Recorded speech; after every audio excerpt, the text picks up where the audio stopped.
ọkọ̀ sójà, ọkọ̀ òṣèlú, ọ̀kan ṣoṣo ọmọ líle tó dù àgbí. Lórí ètò wa la wà yìí, ètò yín, ètò wa, ètò ènìyàn pàtàkì. Àwọn wo ni ènìyàn pàtàkì? Báwo lènìyàn ṣe lè jẹ́ ènìyàn pàtàkì láwùjọ? Irú àwọn ètò yìí òun la gbé wá lénìí tá a fi wà lọ́dọ̀ bàbá wa. Ènìyàn pàtàkì wọ́n máa ń jẹ́ ènìyàn tó níwà rere láàrin ìlú, tó jẹ́ aṣíwájú tí àwọn èèyàn sì ń tẹ̀lé wọn, tí wọ́n ń ṣe tó tọ́, tí inú ìlú sì ń dùn sí wọn. Àwọn lẹni tí a lè kọ́rọ̀ wá bá, àwọn lẹni tí a lè gbé ṣòro wá bá tí wọ́n á sì ràn wá lọ́wọ́ níwọ̀nba ibi tí agbára wọn mọ. Ènìyàn pàtàkì lẹni tá a gbúròó ẹ̀ tó sọ pé bàbá nìyẹn, kì í ṣèyàn bẹ́ẹ̀, ẹ jẹ́ á débẹ̀. Báwo la ṣe lè dèèyàn pàtàkì? Nípa ìmúra ṣíṣe ọwọ́ ẹni. Tó bá jẹ́ ìwé la fẹ́ kà tá a sì fẹ́ dèèyàn pàtàkì, a gbọ́dọ̀ kà á débi kòtó òkun. Tó bá sì jẹ́ iṣẹ́ kíkọ́ yìí ni, a gbọ́dọ̀ fojú sí i. Bó sì ṣe òwò ṣíṣe ni, a gbọ́dọ̀ lè ṣe é débi tí àwọn èèyàn á pàtàkì ènìyàn. Nítorí náà la ṣe wà níbí lónìí, nítorí pé ètò ènìyàn pàtàkì yìí à ń ṣe é láti lè fi ṣe ìwúrí fún àwọn ọmọ tó ń bọ̀ lẹ́yìn tàbẹ́ni tó ń ṣọ̀lẹ. O lè rí bí lágbájá, o lè di bí tàmẹ̀dò, ṣùgbọ́n nípa ìmúra ṣíṣe àti ìwà rere láwùjọ, ìforítì àti ìfaradà, ó wà nínú tó lè sọ ènìyàn di ènìyàn pàtàkì. Ènìyàn pàtàkì làwọn tó jẹ́ aṣíwájú láwùjọ. Kì í ṣe dandan nínú òṣèlú, kò dìgbà tó bá di gómìnà kó tó di ènìyàn pàtàkì. Ipòkípò tó bá wà, tó bá ti tún ibẹ̀ ṣe, tó mú un ṣe, tí àwọn tó wà lẹ́yìn tàbáwọn tó ń bọ̀ níwájú tí wọ́n rí jẹ rí mu, tọkàn wọn balẹ̀ nínú ọ̀rọ̀ àti ìmọ̀ràn rẹ fún àwọn ènìyàn, èyí ni wọ́n ń pè ní ènìyàn pàtàkì. Lónìí a ti wà lọ́dọ̀ bàbá wa. Àgbà ló tó rò ó lọ, ọba ló torí erin fún. Àti ìní dárúkọ wọn torí pé wọ́n ní ẹnu oníkàn láti gbọ́ pọ̀n. Bàbá kábíyèsí o, olórí aládé, a fẹ́ kí ẹ sọ orúkọ yín fún àwọn ará ilé torí bí gbogbo ni wọ́n ti ń wò wá báyìí. Mo kí Kúnlé Ologundudu kó káàbọ̀. Kábíyèsí o. Sí ààfin Ewi of Ado Ekiti. Kábíyèsí. Orúkọ mi ni ọba Adéyẹmọ Adéjùgbé Ewi ti ìlú Ado Ekiti. Kábíyèsí o. Adé apẹ́ lórí, bàtà apẹ́ lẹ́sẹ̀, ẹ̀sìn ọba jẹku pẹ́ kọrin kéṣe. Kábíyèsí, inú wa dùn pé àwọn ará ilé tí wọ́n wò wá lásìkò yìí, wọ́n ti mọ irú ibi tí a wà, wọ́n ti mọ ọ̀dọ̀ bàbá wa tí a wà láti wá ṣe ètò lónìí. Àwọn kan tí àwọn ìbéèrè díẹ̀ la kàn máa béèrè torí àní fẹ́ gba bàbá wa lásìkò jù. Báyìí kábíyèsí, mo fẹ́ kí àwọn ará ilé gbọ́ kí ẹ tiẹ̀ sọ díẹ̀ nípa ìtàn yín fún àwọn ará ilé. Nípa oore ọ̀fẹ́ Ọlọ́run, àbí bàbá mi Daniel Adéjùgbé tí àwọn èèyàn mọ̀ sí Ṣáàjì ní ààfin. Òun lọmọ Arólóyè àbí Ajímúdà ọ̀rọ̀. Ìyá mi Abínílé Òdùdú nídìílé Ọmọsíọ̀ Adélúyì ní bàbá ẹ̀. Èmi fúnra mi mo ní oore ọ̀fẹ́ lẹ́gbẹ́ wọ́n bí mi ní ọdún 1945 ní ọjọ́ 13 oṣù kọkànlá. Kábíyèsí o. Ẹ pẹ́ fún nípa afẹ́ àmọ̀ bóyá lè bá wa tẹ̀síwájú nípa àwọn ìlànà tẹ́ gbà nípa ti ilé ìwé. tó gẹ́gẹ́ bí a ṣe mọ̀ nígbà ayé ọjọ́ ọ̀pọ̀lọpọ̀ àwọn ọmọ oko ní ọ̀pọ̀lọpọ̀ máa ń kọ́ lọ gbọ́njú sí. Ṣùgbọ́n a dúpẹ́ lọ́wọ́ àbá Awólọ́wọ̀ tó mú ìdè ìwé ọ̀fẹ́ wá. Bó tilẹ̀ jẹ́ pé 1955 ló mú àǹfààní yìí wá, ṣùgbọ́n àárí àǹfààní ń lò gẹ́gẹ́ bí àwọn yòókù kì í ṣe pé àti ìtọ́ ọmọ tó lọ iléèwé nígbà yẹn. Mo rántí lọ́jọ́ ọlọ́run a wà ní ẹ̀bá yẹn tó kọ́ ní ẹni tí mo gbé lọ́dọ̀ rẹ̀, bàbá Matthew Lẹ́sàmí ọlọ́run kó fọ̀rùn kẹ́ lókè ìlà. Àjẹ̀tòkòdé ní nírọ̀lẹ́ Saturday, ó wá jẹ́ àkókò tó ilé ibi tá a wà ló wá ẹ̀ ní lódì kejì títì ní àwọn school St. Andrews wà lókè ìlà.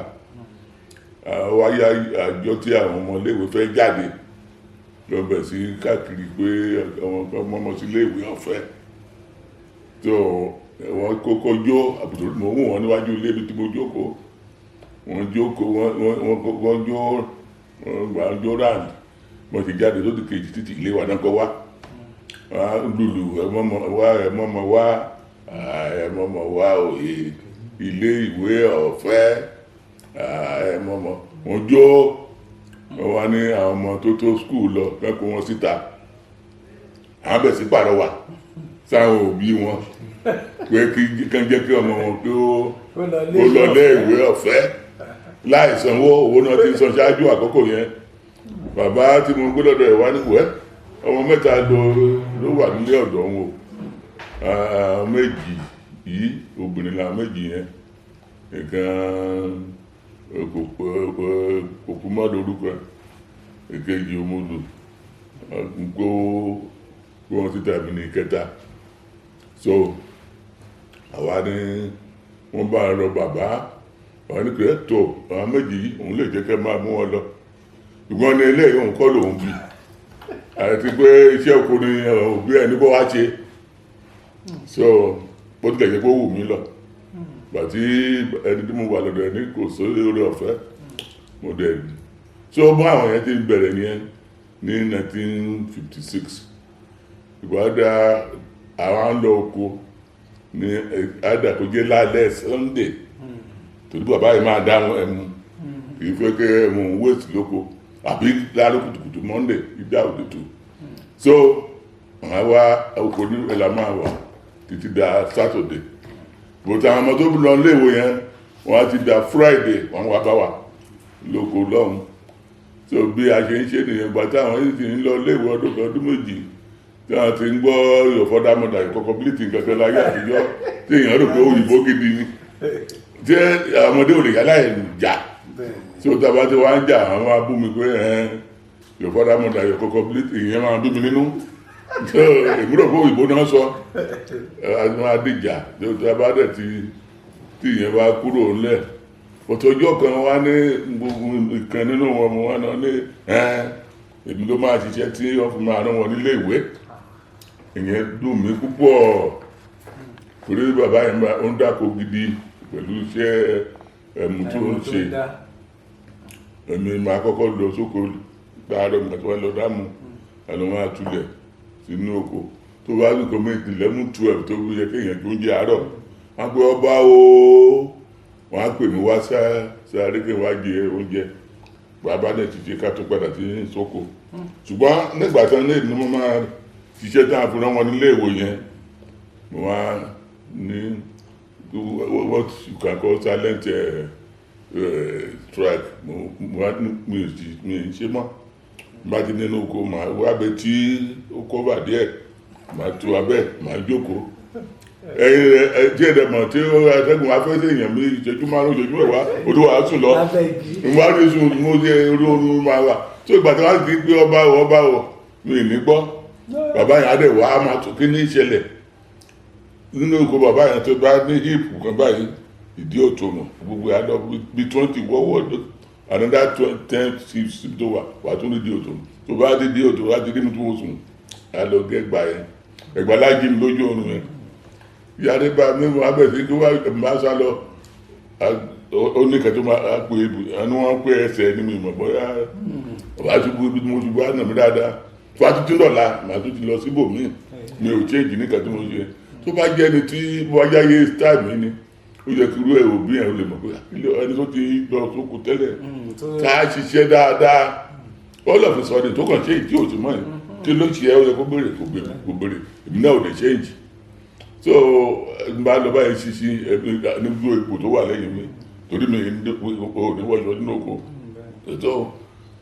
wọ́n á dé stage kan mú láti wá bá mọ́dà pé kí ní ìṣẹ̀lẹ̀ ẹni tó fi mí sọ̀dọ̀ ẹ̀ ṣé o yáwó lọ́wọ́ ẹ̀ ni níbi tí èyí ti wá ìgbésí ayé mi yẹn àti pàápàá ẹni tó jẹ́ bàbá fún wa nílé bàbá ẹsẹ̀ Adéjùgbé wọ́n sọ fún mọ́mí mi pé ìyá Jọ̀ǹbú lórí ibi kan tí máa gbé wọ́n dà mí náà ń pè ní Jọ̀ǹbú ibo lọ fọmọ yìí sí ọmọ yẹn nìkan ló mú ní òun lọ skul ilé ìwé yìí wájú ọmọ yìí ló wá máa pa ẹ lọ́jọ́ ọ̀la o mo rántí wọ́n sọ yẹn fún mi létà tó yẹn pẹ̀lú gbogbo nǹkan tó jó rí tó jẹ́ kí n wà bẹ̀rẹ̀ skul 1959 nígbà tí àwọn ẹlẹgbẹ́ mi ti ń wà ní primary 5 àgbàlagbà primary 1 ni wọ́n pè mí nígbà yẹn àgbàlagbà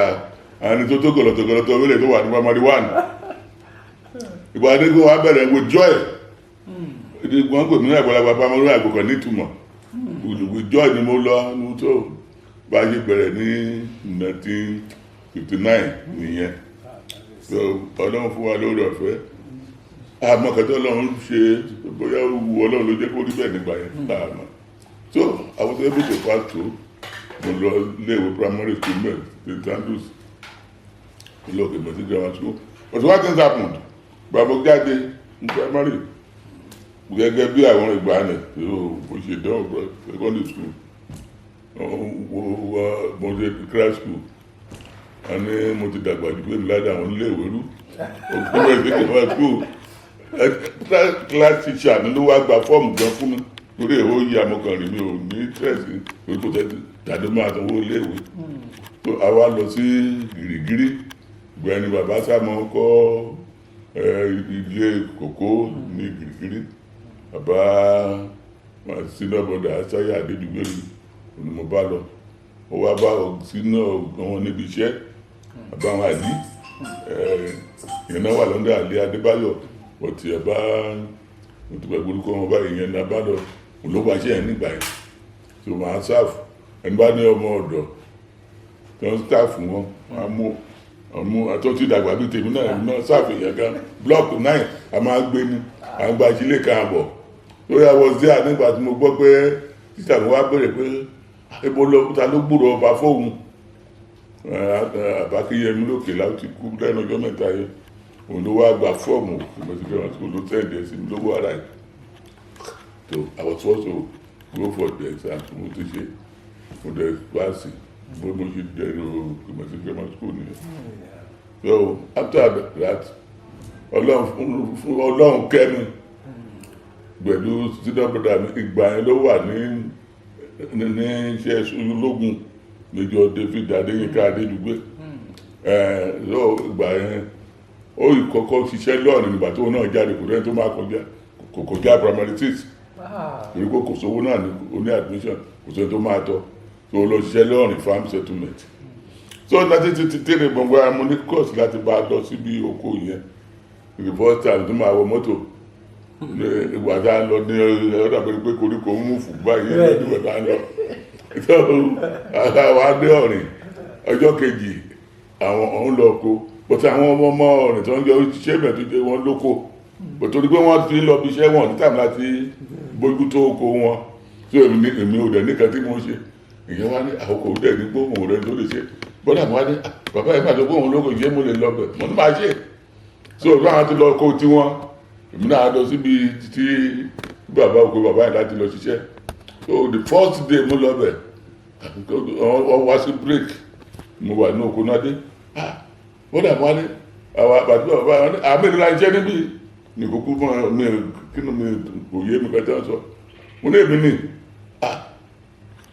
àbáyé wọn tó dẹ̀ ṣiṣẹ́ wọlé bọ́dà mi dẹ̀ sọkún ó ṣe wọlé ló ṣe ń ṣiṣẹ́ lóko bàbá yẹn ní ọ̀lẹ́ ni ojú àbálẹ́ sẹ́mi ìgbà tí mi ò ṣiṣẹ́ mọ̀ yẹn ọ̀lẹ́ ni mi ọ̀lẹ́lẹ́lẹ́lẹ́ ọ̀lẹ́lẹ́mọ̀lẹ́ ọ̀lọ́yẹ́wu kò kúkú bẹ̀rẹ̀ díẹ̀ tí mi fi ṣiṣẹ́ mọ́ so tí mo ṣiṣẹ́ lóko àbálẹ́ sẹ́mi lẹ́yìn kan ní ẹ̀wọ́ òṣìṣẹ́ kan ọ̀lẹ́ lọ ìwòdè níbẹ̀ ni mọ́ létà ló wá lọ tó lọ́ọ̀yà àmì olúwa sanwó school mo fi jáde secondary school ìwọ́n àti tọ́jáde institution 2 and 9 ní orí ọ̀fẹ́ ni mo jẹ́ tí o bí ìrìn àjò ń ṣe rí nìyẹn. ṣe sà kábíyèsí sà kábíyèsí. mo mọ̀ pé ẹ̀yin ìyẹn wa tẹ́ wà nílé tẹ́ wà lẹ́yìn odi tí ẹ̀ ń wò wá bàbá wa ni wọ́n ti ń sọ̀rọ̀ látẹ̀ní àwọn ni Ewi Ado ti ìlú Ado nílẹ̀ Yorùbá ní ìpínlẹ̀ Èkìtì ní Nàìjíríà. báyìí nǹkan tí mo fẹ́ kí bàbá tún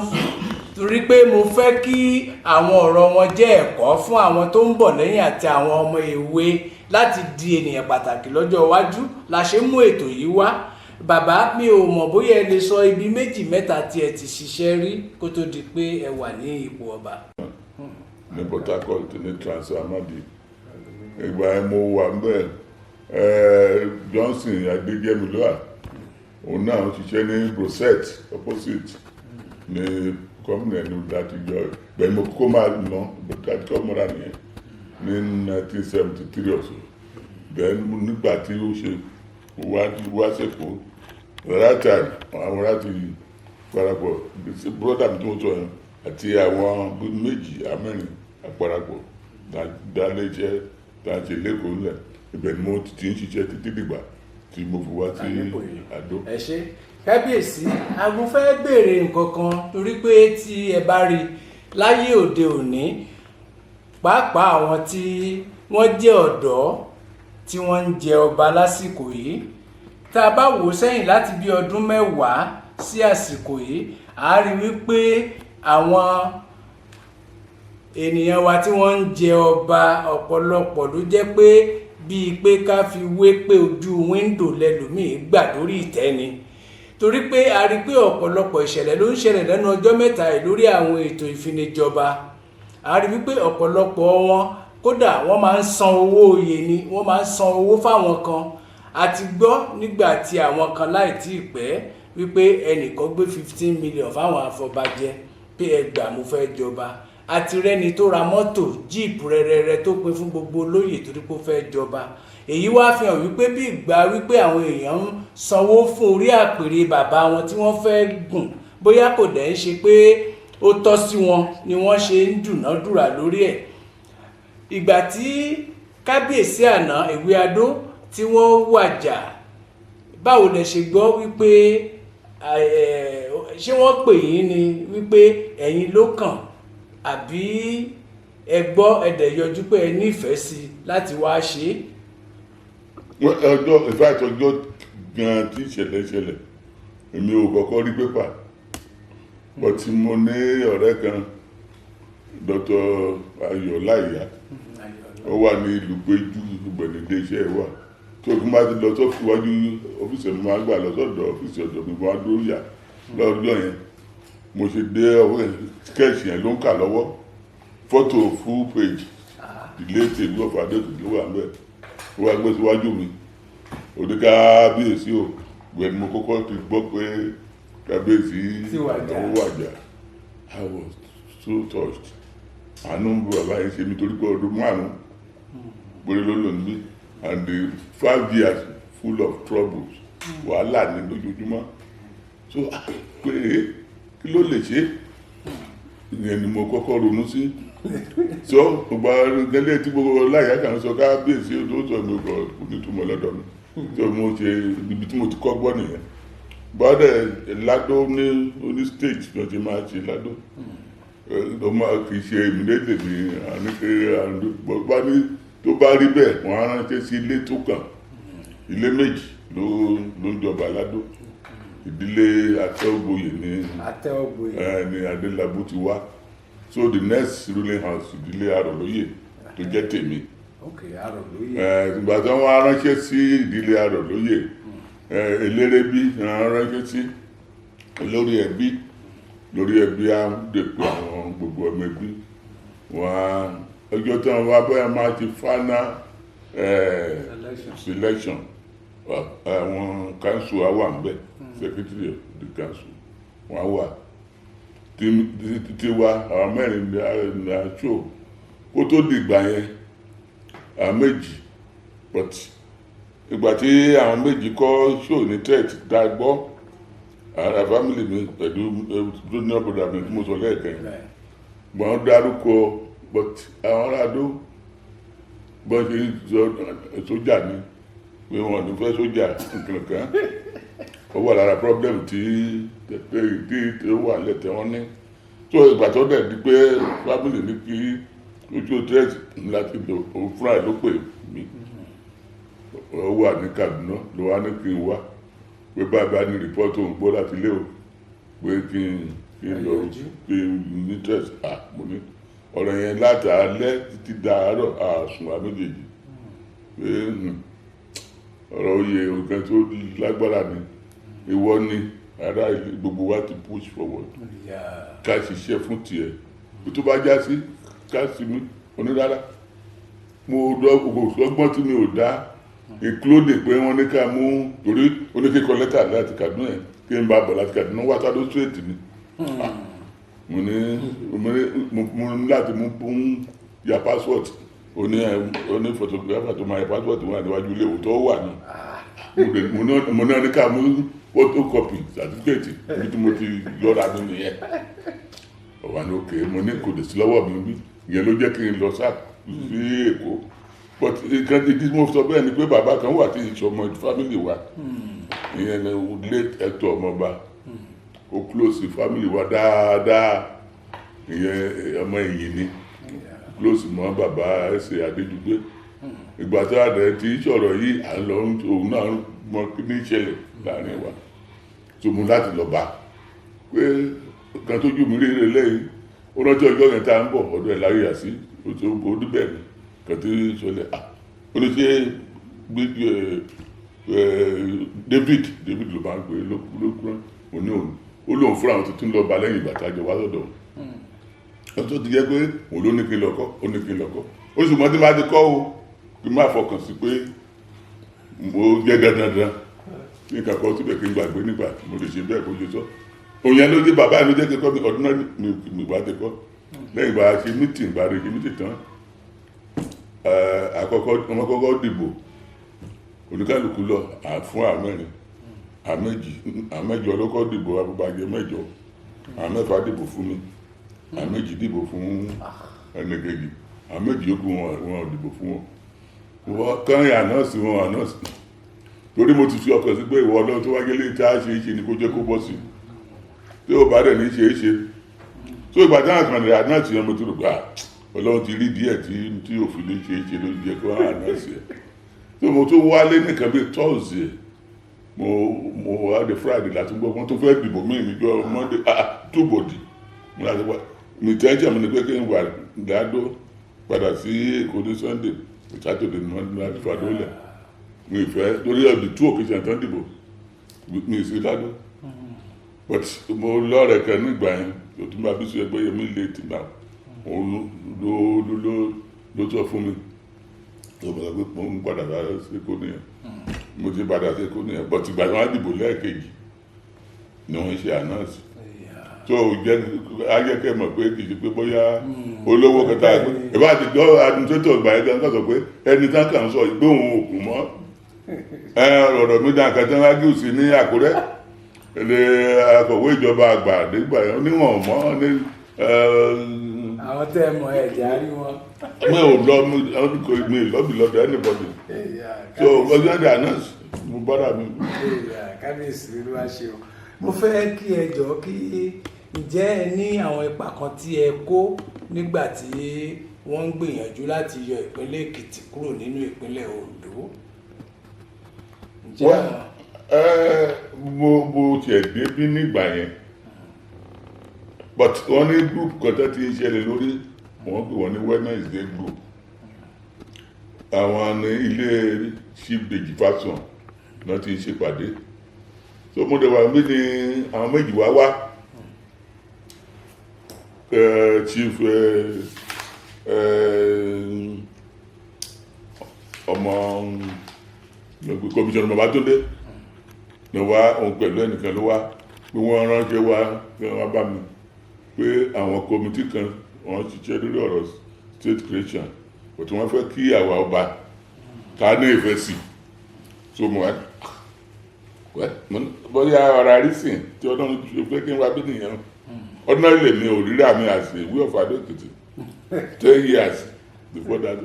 mi ò kàn fọkàn sí rí báyìí máa pè yàn lọ́ba ordinary ọmọ Adó tó bá jẹ́ from royal family wọ́n á pè yàn lọ́ba tó bá jọ́kùnrin tó bá jóbìnrin á pè lọ́jà so rather than that mi kàn fẹ́ kán nìkan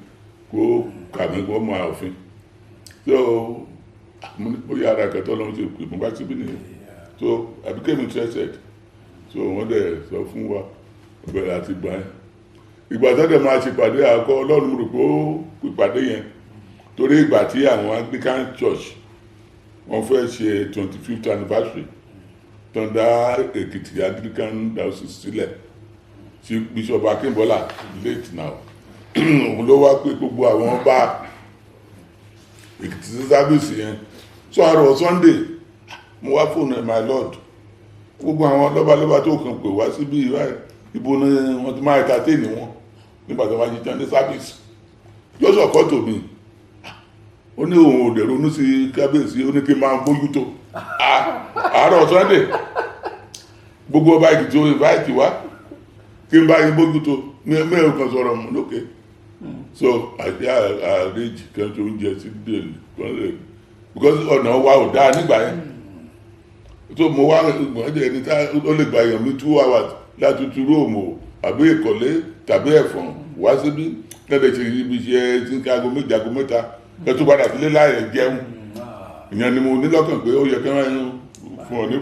refreshment oníkàkùn tó padà sí ìlú ẹ̀ tó gbà tó wá débi tó ti wàásù wá ní ètò ẹ̀yìn ọba Èkìtì ẹ lọ sí ààfin Èwí fún pẹ̀lú yín o kò sọ fún entertainment ó ní fún pẹ̀lú yín bí gbogbo ọba ṣe wọ́ wá síbí ni àti regent everybody bí kún ló jẹ́ òyò rọ̀ gan-an so a ṣètò kan fẹ́ jẹun oníkálùkù máa lọ sí ìlú ẹ̀ ní ọwá ìdílé tó wá òye Adédọjà òní ló wá rè sí iṣu ẹ pé ẹ̀yin ṣé bí ìlà máa jókòó pé and create state mẹ́sàn-án ní Nàìjíríà pé Èkìtì 22%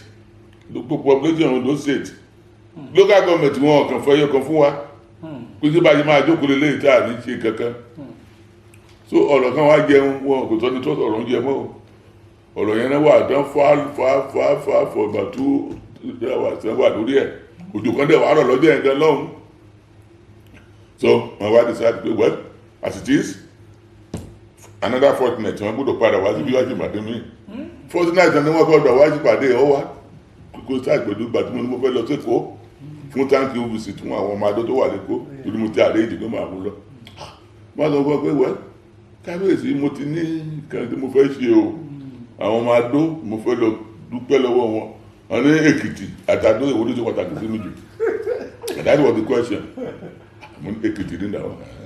and that was the only reason títí dè ní báyìí mi ìtún ní court láti lọ sí thank you visit àwọn ẹ̀rọ ìgbòdo òkúmọ̀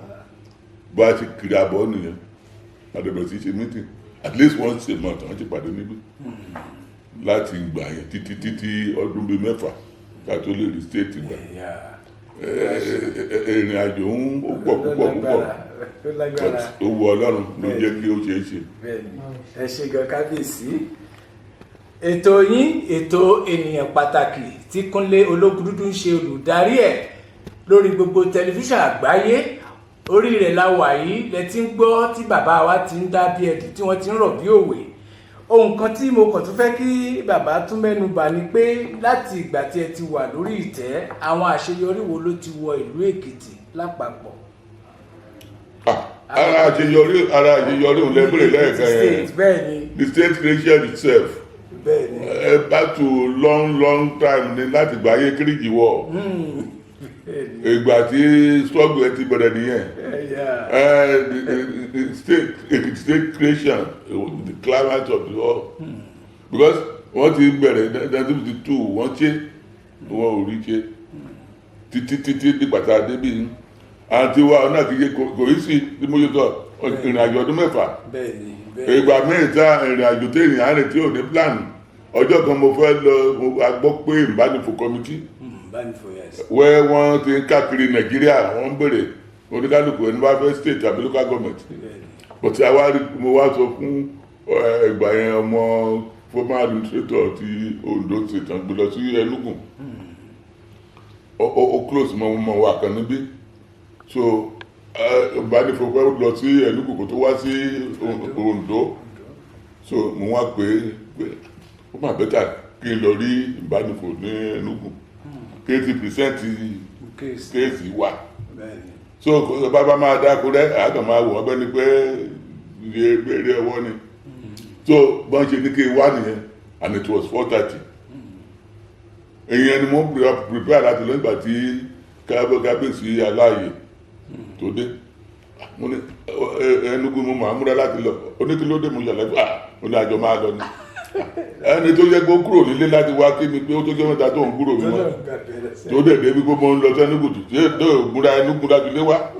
ó wá sọ fún dírẹ́bà ìkó padà lọ sí ilé kó lọ sọ fún kápẹ́ ìyàwó òun mo ti lọ sí Enugu láì mú toiletries dání láì mú aṣọ tó máa ṣe ìjì dání to tell you the level of commitment a lè kúrò bí ní after 5 12 kọjá lórúkọ tó dé Enugu ìfáàtọ̀ ọlọ́run yẹ wá lọ́jọ́ ẹ̀ mọ́tò wa táyà kan ó bọ́ sínú kòtò tó jẹ́ pé kò lọ́sẹ̀ ó táyà ọmọ òun wà tó jẹ́ tó mọ Olúkọ̀yà nígbà yẹn Pẹ̀tìm òun ló kọ̀nẹ́ẹ̀tì wa mọ́ a lè máa dé Enugu lóru yẹn ìbánifò ti lọ sí Ọ̀ká ẹni ọjọ́ yẹn gan alẹ́ ọjọ́ yẹn ló kúrò ló ṣe tán lẹ́nugu so one láti lọ bí ká máa direct náà mú wa lọ by 4 àti tó kúrò mẹ́ láti lọ sí Ọ̀ká láti lọ káwọn ọmọ kan tó jáde ní the following morning gbàdé máa dán Ọ̀ká bọ́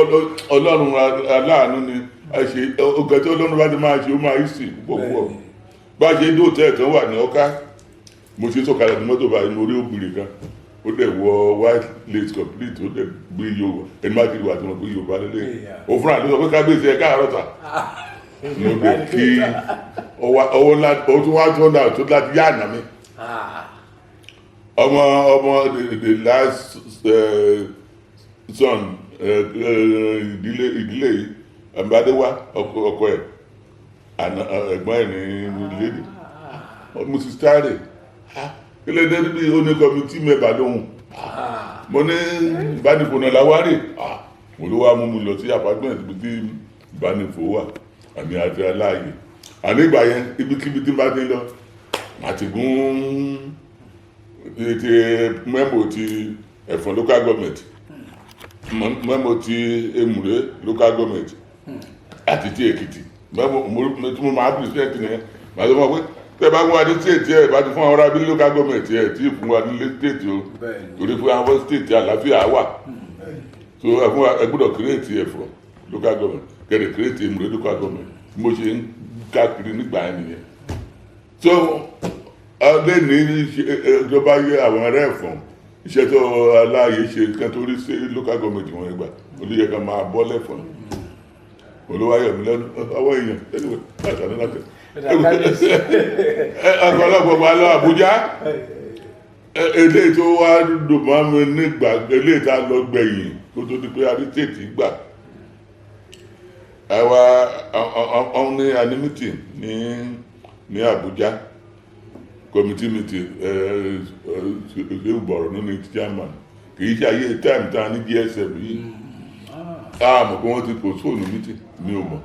akàn múra lọ bá bàbá tó ti ṣe formal proposal wa ṣe first university wọn ní Kaba èèyàn láì ṣe àti bẹ̀rẹ̀ mo lọ Àbújá èyí tí ọ̀nà wa ní òun wa ìtẹ́sìn wa ni pé tàbí ìdíjáǹdìmù ní Kaba kó padà tádó torí agbésọ aka àdání àwọn adébẹ̀ oníwọ̀n lọ sí Àbújá pé òun kàmọ̀ Àbújá dáadáa gègé kátà ìjọsọ nígbà tí a kúrò ní kọ́ni lẹ́yìn náà ọ̀tí bóyá ó rò pé ọ̀yà jẹ́ ká lọ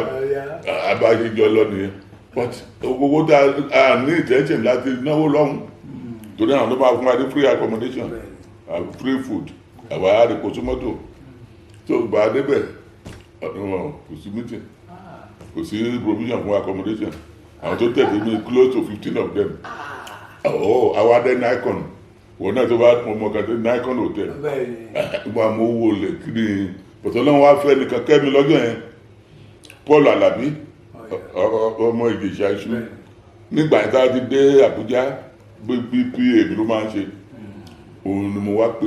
ọ̀nà nígbà yẹn ó ṣiṣẹ́ ní church gate tó bá ti wà ní Àbújá ní Monday a padà sí Èkó ní Friday but this particular week kò lọ Èkó lọ́lọ́run fi kẹ́ mi ebo ló wà olóhùn wà l'Àbújá o máa bọ̀ mo wà ní akọ ẹ sọ pé ẹ ń bọ̀ ló wá débẹ̀ kò sí accommodation fún wa o so owó tó wà lọ́wọ́ mi mo láti yá 50,000 lọ́wọ́ ẹ̀ pẹ̀lú owó tó wà lọ́wọ́ mi mo gba one room accommodation fún èmi àti ìṣọ̀nù àwọn yòókù tó àjọ wá ilé ẹ̀ náà lọ òun ló dẹ̀ fún ìdí wọn òun ló gbójú tó wọn tó the period so ọjọ́ kejì tẹ́jẹ̀ ni pé ẹni tó lóun ò mọ Àbújá ká fi ọjọ́ yẹn rest ká máa padà bọ̀ ní Adó ní Tuesday but àwọn dẹ̀ fún dẹ̀ ní wádà chief the fashion ọ̀rẹ́ fashion ìpínlẹ̀ ó ní àbá ọ̀tẹ̀ sọ pé hàn ní kírètì tètè mọ́ o wọ́n fẹ́ ṣe ìsí unity system of government kọ́ ọba tí mo rà Abacha mọ́ wálé o Abacha ó sì àtìrí bẹ́ẹ̀ ni oṣù kan oṣù mẹ́ta o lè fẹ́ rí kó má rí lè rí ẹni tí mi ò ní ìtẹ́jẹ̀ láti rí mi ò kàn mọ́ nọ́mbà rẹ̀ fúnra rẹ̀ mi tẹ́lẹ̀ direct nọ́mbà àpótí mo ní nọ́mbà ọmọ Musafa ìyẹn ni mo wá pè good morning how are you want to see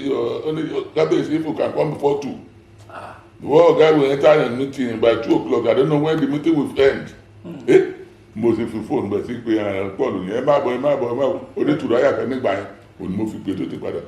kábíyèsí ìgbà tá à ń lọ ò sọ pé à ń lọ àtọ̀rọ̀ ìgbà mo ṣáà máa bọ̀ tó bá yìí dé ìgbà yẹn wá dé mo wá ṣàlàyé fún gbogbo wa kéré ó di gbùrùgbùrù ọdẹ àtọ̀rọ̀ àwa débẹ̀ àjókòó tán ó wá di táìmù táwọn àgbẹ̀ wá ẹni èmi nìkan ni kó máa bọ̀ àmọ́ ní rárá gbogbo àtà ń wá bí gbogbo gíjé méjì gbogbo wa ló máa wọlé lọ rí síyìn sí why me alone Alabi ni máa lọ kábíyèsí we trust you can represent us okay reluctantly mo lọ mo tún dé ti dúró mo rìn níbi tán fún mi sí lókè mo jókòó ọkàn ṣéèjì kan ló wá yára ní kọ́nà ibì kan after the exchange of pleasantries your excellency kí n à ń gbọ́ o wọ́n ní wọ́n ti kábíyèsí nígbà tí wọ́n to change to unity system of government only the thing don leak money which means òótọ́ lẹ fẹ́ ṣe money people who are the people who are talking outside that you don't want to leave this place money that's what people are saying and it's only 3 months for you to go according to your schedule but within this one can you say you will complete the referendum you can't change the political structure of this country on your own you call for referendum you cannot complete the referendum within 3 months which means you don't want to go only kábíyèsí is not me these people that will not allow marriage kò sí nígbà ẹlẹ́dàá wà bí we need these people that will not allow you rest will kill you but I don't know whether you agree but people tend to say that I'm one of your friends and I'm an Ekiti man we don't cringe we don't pretend people are saying you don't want to leave this place these people that will not allow you to rest will kill you when you die your family will suffer it this is true wá ṣe wẹlé that was over because ó yà á dẹnu pé wá ṣe wẹlé and that's the way we say it o so ó ní kábíyèsí àjà ìsọ̀rọ̀ gbà sọ̀rọ̀ tán mo ní wá ní excellency greetings from my people back home they say I should come and remind you about our project it was exciting again I was trying to over the kábíyèsí I was laughing ètò ìpàdùkú tẹ́lẹ̀ tó wá rẹ̀ ni mo ní àwa state ó tún kojú kúlẹ̀ ẹ̀gẹ́gì owó awó ṣe gan owó ṣe gan bú mo ní at least you are signed mo ní we be coming here at the expense of our reputation we will be coming here when it was almost a taboo for the Yoruba man to come to this place we will come here in the daytime when other people will pretend to come to you in the night so that they don't want people to know But this is what our people at the Ewi of Ado Ekiti. Very soon to another 5 years, I cannot point to a particular achievement. When the cabbage came to one nigga, and he said that for 5 times. And I thought he was trying to dangle a carrot.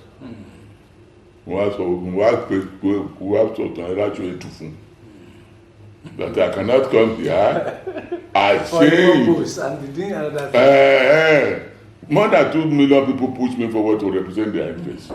I cannot wish away their interests. So I mean, Kabesi, I have 2 questions for you. Only what's the meaning of Ado? 2. That time you gave me chieftaincy tattoo. Who advised you to give me chieftaincy tattoo? Because nígbà I don't know what I'm saying. Because although number 3 in the setup, but about the strongest of the 3. Anybody remove me by ó ti rí gbogbo ìjọba mú ni. So òun la fi òun gan la fẹ́. So we got to his house, Olóhun ti fẹ́ retire. Ọ̀nà ìkẹ́gbò kọ́nà yẹn ibi tí wọ́n kó gbogbo ìwé jọ àwọn tó ń wá state àti local government ibi tí wọ́n adókùn bẹ̀. But yours is an exception. Ọba ní ọba ò lè jẹ gómìnà. Ọba ò lè ṣe commissioner. Which means you have the interest, genuine interest of your people. Ló jẹ́ kẹ́ máa gbígbó wàhálà yìí. I have sympathy for you, but unfortunately I'm retiring. Mo á ní madam kó o ti lọ sí Kano lọ prepare àbí tẹ́ máa retire sí. And he was insisted pé òun gan la fẹ́ fi joyè despite that. So wá sọ pé Kábíyèsí, I know you that no way you will know that I will be one day be head of state that time. When you insisted that you want to honor me, you left number 1 and 2. And you insisted that you mean that you want to honor. So if it's a friend that advises you, it's a genuine friend, you don't allow anything to go between the 2 of you. Then as for what the meaning of Ado, mo sọ story Ado fún pé ní ìfẹ́ láti kúrò báyé ìrìntà débí gbàdé débí àwọn baba ńlá wa sọ pé Ado here we settle that the meaning of Ado ó wá gírí. So ìgbà mo jáde mo bọ́ sínú mọ́tò inú mi dùn gan lọ́jọ́ yẹn ju gbogbo ìgbà. Mo wá sọ fún Àlàbí jókòó síwájú èyí sọ̀rọ̀ jókòó sí ayò jókòó nínú mọ́tò. Dírẹ́bà mi Sunday yẹn wà níwájú tábà ní. Mo ní bóyá half state náà kírètì Nàìjíríà mo ní Èkìtì ló máa jẹ́. Àlàbí wá ní Kábíyèsí mo ní bẹ́ẹ̀ ni mo wá sọ gbogbo nǹkan tó sọ. Mo ní èyí obìnrin èyí mo ní Àlàbí wà ló wà nílé. Mo sọ pé ó wà ní ìsà Àlàbí wá ní Kábíyèsí that's unfair. That a year was here, you didn't allow her to have an handshake with the CNC. Are you saying that you love my wife more than myself? Mo ní mo ti ní lọ́kàn kan tí gbogbo wa bá wọlé máa introduce you as a woman leader, not my wife. Pé tí n bá sọ pé ìyàwó mi ni ó lè sọ pé mo wá tọrọ nǹkan kan lọ́wọ́ òun. Pé mo ti ń wá mi ní courage àti béèrè nǹkan lọ́wọ́ òun. Ni mo ṣe mú ìyàwó mi wá nǹkan tí mi ò lè béèrè fún rárá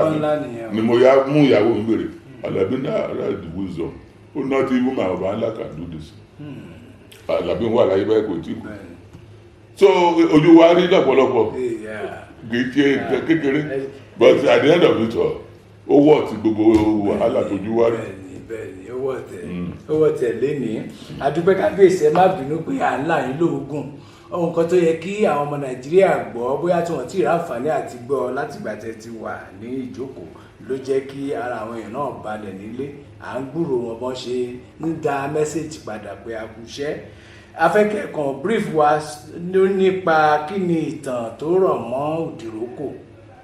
torí a rí pé ayẹyẹ náà ṣì kò ní pẹ́ dé mọ́ báyìí ó pẹ̀lú tó jẹ́ kí a yọjú sí Kábíyèsí. Òdìrókò yẹn a fẹ́ kí ni nǹkan tó dúró fún ṣé wọ́n fi ń ṣèrántí èèyàn ni àbí ìṣẹ̀dá Adó ẹ ní láti fún wa ní àlàyé díẹ̀ lórí Òdìrókò àti ìgbà tán máa ń ṣe àti kí lẹ máa fi ń ṣe.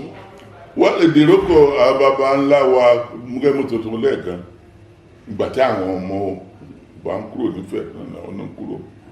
but ìwé àti ọmọdébà ọjọ́ kúrò nígbà tí ìtọ́sọ́ fún wa nìyẹn. Ewi dé tí a mọ̀ jí very close to Benin òun dúró síbẹ̀ ní ọmọọba ṣètò síbi ti present day Benin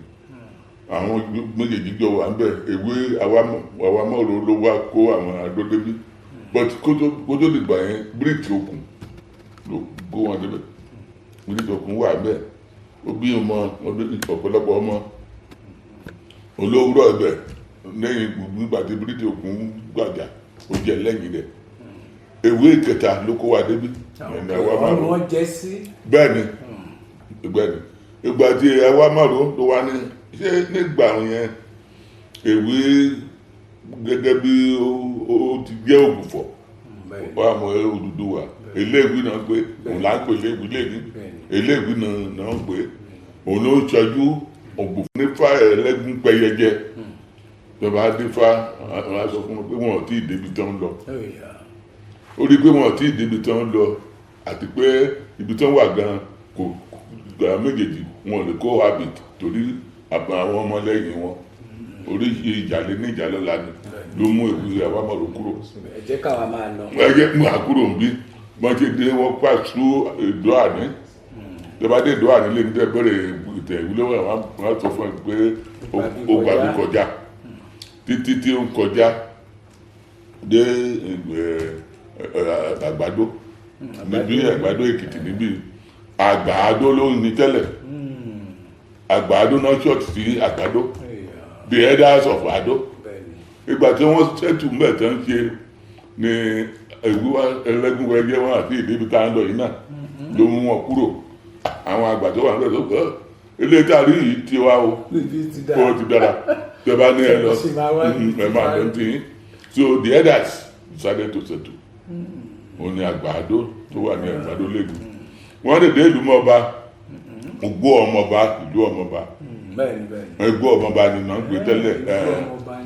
the princes decided to settle again ìgbà wọn tó sọ pé wọn tí àwọn ìfà àwọn ọmọ kan lọ ṣe central job kan fún wo àyíká ní wọn tún ní àwọn àtúnṣíwájú báyìí débí lọ́tọ́ pé yes ìfọwọ́ níbi tí a bá dó sí gan lélẹ́yìí ara tó mú sọ lọ́jọ́ ẹni pé lọ́dọọdún láyájọ́ ọjọ́ tẹ́ débí èyí àjọ ìkan sọ̀tọ̀ láti máa dúpẹ́ lọ́wọ́ Ọlọ́run tó mú yìí débí ibi tí ìdúrókò ti wáyé ni ìgbà tí wọ́n máa débí for the first time ibi tí ènìyàn ń lọ tí ìjẹ́pọ̀ lọ kọ́lé ṣáájú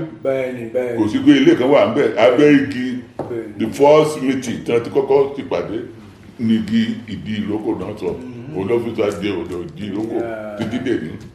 àti ẹgbẹ́ ìgbà tí àwọn Amẹ́ríkà bá sọ pé lọ́dọọdún pẹ̀ máa dúpẹ́ lọ́wọ́ Ọlọ́run náà ní tiwárí so every year ọjọ́ yẹn a ní ìjòyè kan tó jẹ́ pé ó iṣẹ́ rẹ̀ láti máa calculate date yẹn so ó yá wọ́n ṣe ìdírókò ní Tuesday lọ́dún yìí kò mí pé Tuesday next year máa ṣe ó lọ́jọ́ tó máa ṣe wọ́n máa ka lọ́jọ́ márùn ológun sójà ní orí iṣẹ́ tí ẹ̀ nìyẹn tó bá lẹ́yìn ló bẹ̀rẹ̀ obì aláyé mẹ́rin lọ́jọ́ márùn lè ní gbàdúrà kìlú túbà kìlú túṣẹ́ tó máa pa obì yẹn àwẹ̀ kan á kì pẹ̀ sílẹ̀ ó lè yẹ àwẹ̀ tó ń jẹ́ kó tó jẹ́ ọdún kan bí